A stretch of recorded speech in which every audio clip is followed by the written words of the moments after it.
Assalamualaikum warahmatullahi wabarakatuh. Perkenalkan, nama saya Feriska Mutiara Ramadan. Di sini saya akan menjelaskan materi mengenai stratifikasi sosial. Stratifikasi berasal dari kata stratum, yang artinya adalah lapisan, sedangkan sosial artinya masyarakat. Jadi, menurut asal kata stratifikasi sosial adalah lapisan masyarakat. Secara umum, stratifikasi sosial dapat diartikan sebagai penggolongan masyarakat ke dalam kelas-kelas yang disusun secara bertingkat. Gejala penggolongan masyarakat yang bersifat hierarki vertikal berakibat timbulnya kelas-kelas sosial sehingga muncullah istilah kelas sosial atas atau upper class, kelas sosial menengah atau middle class, dan kelas bawah atau lower class.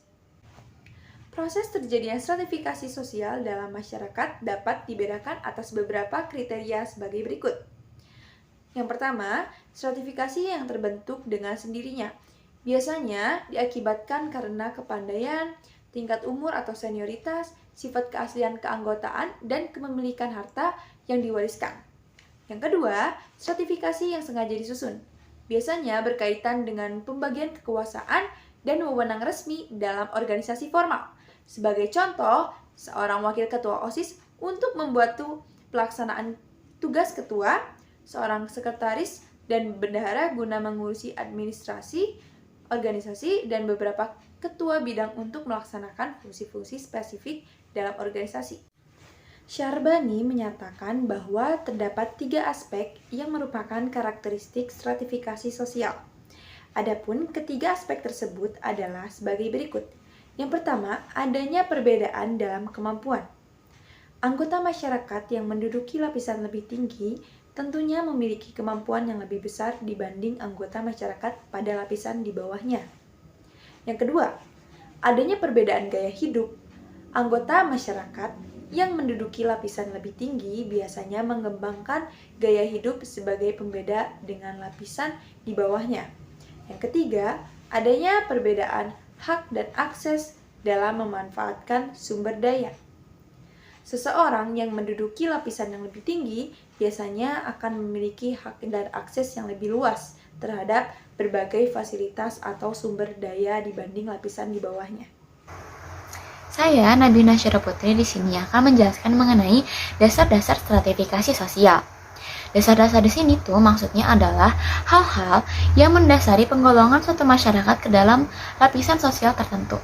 Setidaknya ada 5 dasar dari stratifikasi sosial, yaitu ada pertama berdasarkan kekayaan, berdasarkan kedudukan, kehormatan, ilmu pengetahuan, dan menurut keturunan.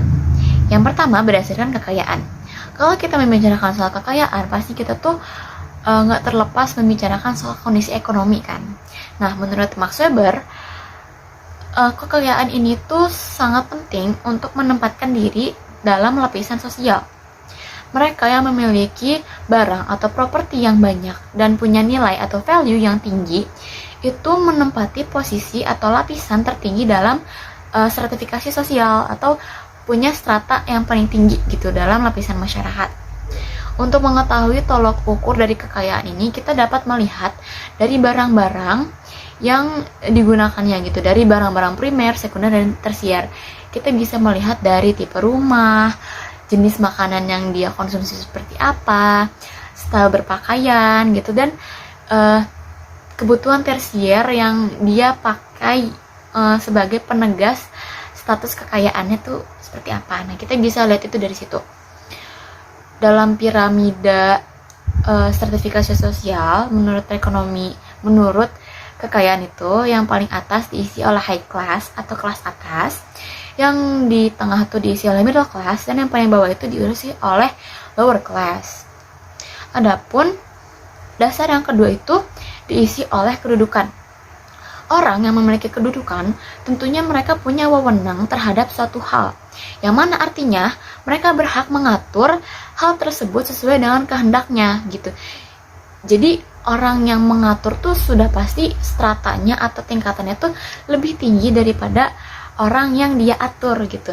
Nah, dia sudah pasti memiliki strata atau strata yang lebih tinggi dalam lapisan masyarakat. Untuk mendapatkan kedudukan ini dapat ditempuh melalui dua cara, yaitu bisa dengan usaha sendiri yang emang kita murni berjuang gitu. Adapun melalui keturunan. Kalau keturunan itu misalnya kayak raja sama anak raja nih. Kalau anak raja ketika orang tuanya meninggal, dia tuh pasti udah otomatis naik tahta menjadi seorang raja kan. Jadi emang udah sistemnya seperti itu gitu. Dia mendapatkan kedudukan by system. Nah, adapun dasar dari stratifikasi sosial yang ketiga ada kehormatan. Kalau kehormatan, contoh langsung di Indonesia tuh kan di beberapa suku bangsa ada suatu konsep yang namanya itu orang yang dituakan atau tetua. Nah, orang yang dituakan ini tuh sangat dihormati di lingkungan masyarakat. Dimana kalau misalnya kita butuh nasihat atau petua, kita tuh larinya ke orang yang dituakan atau tetua ini. Dimana artinya si tetua ini tuh sebagai orang yang dihormati memiliki derajat atau strata yang lebih tinggi dibanding orang yang menghormatinya. Seperti itu. Adapun faktor yang atau dasar yang keempat itu adalah ilmu pengetahuan. Ilmu pengetahuan di sini tuh merujuk ke gelar pendidikan yang dia peroleh. Kalau di ilmu pendidikan sih sebenarnya lebih kerasa stratifikasinya di dunia kerja ya. Kita bisa melihat kalau di dunia kerja, orang yang memiliki gelar sarjana atau magister itu ditempatkan di posisi pekerjaan yang emang lebih di atas gitu, kayak misalnya jadi staff atau jadi manajer gitu, dibanding dengan mereka yang hanya lulusan SMA. Pasti dapat pekerjaannya itu di lapangan sebagai buruh. Nah, di situ ada sebuah lapisan dalam profesi pekerjaan kan. Disitulah salah satu dasar dari stratifikasi sosial. Adapun dasar yang terakhir itu menurut keturunan, seperti yang sudah saya bilang tadi. Kalau keturunan ini sistemnya emang udah otomatis dan biasanya terjadi di sistem masyarakat yang masih feodal. Kalau di Indonesia sendiri, kita ada di daerah istimewa Yogyakarta, di mana sistem pemerintahannya itu kesultanan karena mereka punya otonomi daerah yang khusus. Jadi strata paling tinggi tentunya itu diisi oleh sultan dan keluarganya, atau bisa disebut keraton gitu kan. Sultan, anak sultan, istrinya, dan keluarga keraton lainnya. Terus yang di bagian pertengahan atau di middle class-nya itu diisi oleh para abdi dalam, di mana mereka itu adalah orang-orang yang mengabdikan diri mereka kepada keraton. Dan yang di posisi paling bawah itu ada rakyat biasa. Sekian materi yang dapat saya bahas mengenai dasar dari stratifikasi sosial. Materi berikutnya akan disampaikan oleh Kaiza Monika. Saya Kaiza Monika. Di sini saya akan menyampaikan bentuk stratifikasi sosial yang terbagi menjadi 3, yaitu dari yang pertama saya akan jelaskan yaitu stratifikasi sosial tertutup. Di sini, sistem pelapisan sosial tertutup ini membatasi kemungkinan seseorang untuk pindah dari satu lapisan ke lapisan lain, baik lapisan atas maupun lapisan bawah. Nah, dalam sistem pelapisan sosial tertutup ini, satu-satunya cara jalan untuk masuk menjadi satu anggota lapisan tertentu yaitu hanyalah melalui kelahiran. Nah, sistem pelapisan sosial tertutup ini dapat dijumpai di India yang masih menganut sistem kasta. Lalu selanjutnya di sini saya akan membahas dari bentuk kedua yaitu stratifikasi sosial terbuka. Yang dimaksud di sini adalah pada sistem pelapisan sosial yang terbuka ini, setiap anggota masyarakat tuh mempunyai kesempatan untuk naik ke lapisan sosial yang lebih tinggi. Nah, di sini tuh karena kemampuan dan kecakapannya itu, sebaliknya tuh setiap anggotanya tuh masyarakat bisa juga turun atau jatuh, jadi nggak selalu naik terus, jadi kadang juga jatuh ke lapisan yang lebih rendah bagi mereka yang tidak cakap dan tak beruntung. Lalu selanjutnya di sini saya akan menjelaskan sistem bentuk stratifikasi sosial yang terakhir yaitu stratifikasi sosial campuran. Yang dimaksud adalah stratifikasi sosial campuran ini adalah perpaduan antara stratifikasi sosial tertutup dan stratifikasi sosial terbuka.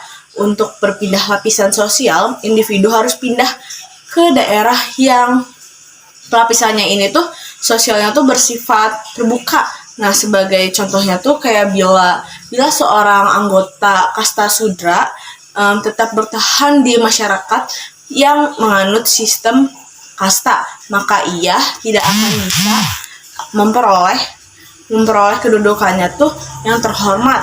Oleh sebab itu, di sini tuh di bentuk stratifikasi sosial campuran ini, satu-satunya cara untuk mengubah status adalah dengan pindah ke masyarakat lain yang tidak mengenal kasta. Sebelumnya, perkenalkan nama saya Putri Dian Valentina dari kelas 12 IPS 2 bernomor absen 29.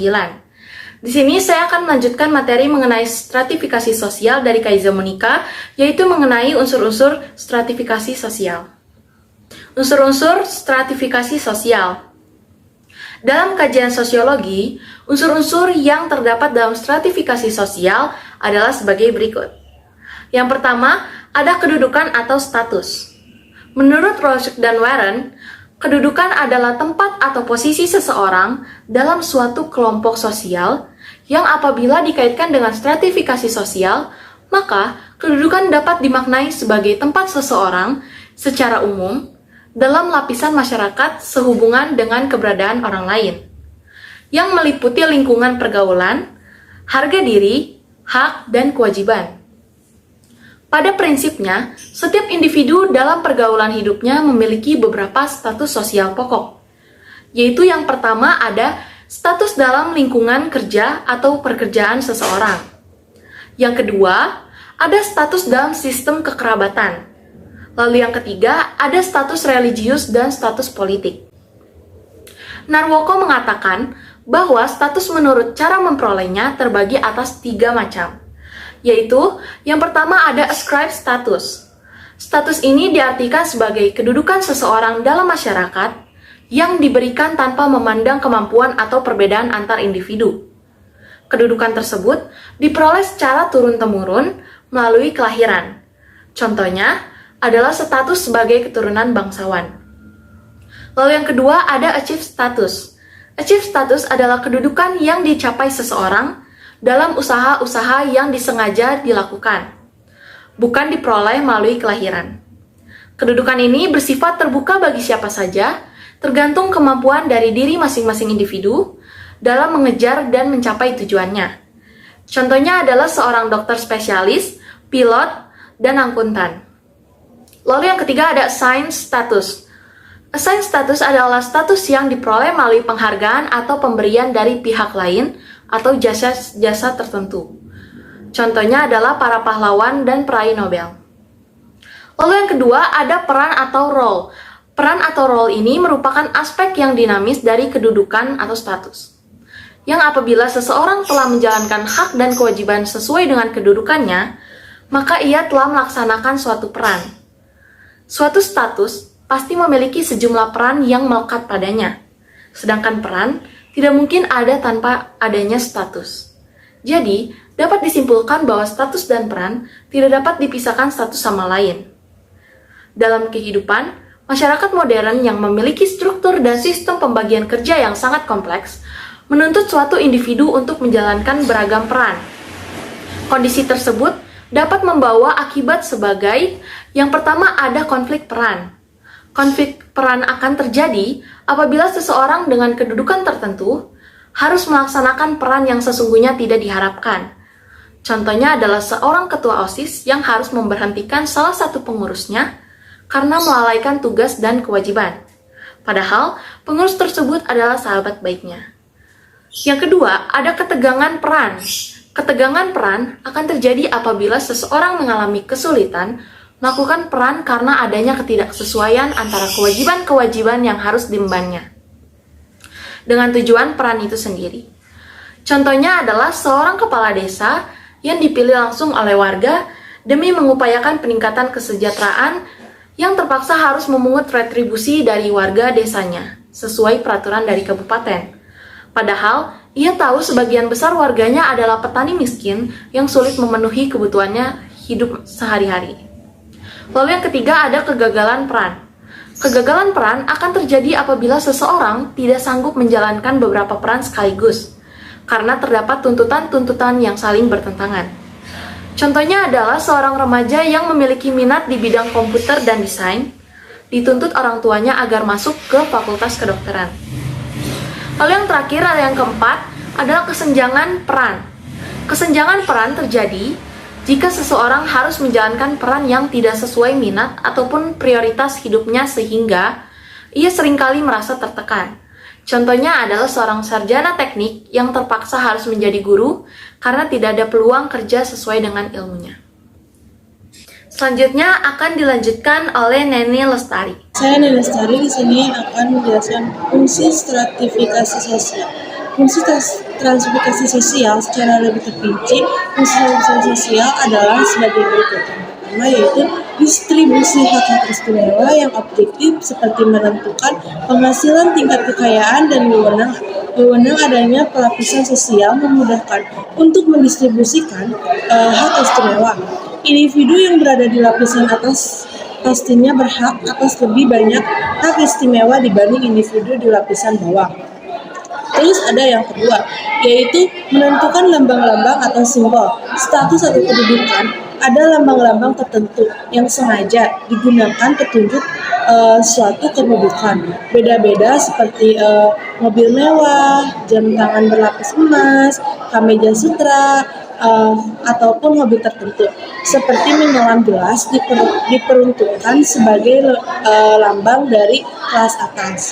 Terus ada juga yang ketiga, yaitu menggambarkan tingkat mudah sukarnya bertukar kedudukan dengan melihat bentuk stratifikasi yang berlaku atau seperti tertutup, terbuka, campuran.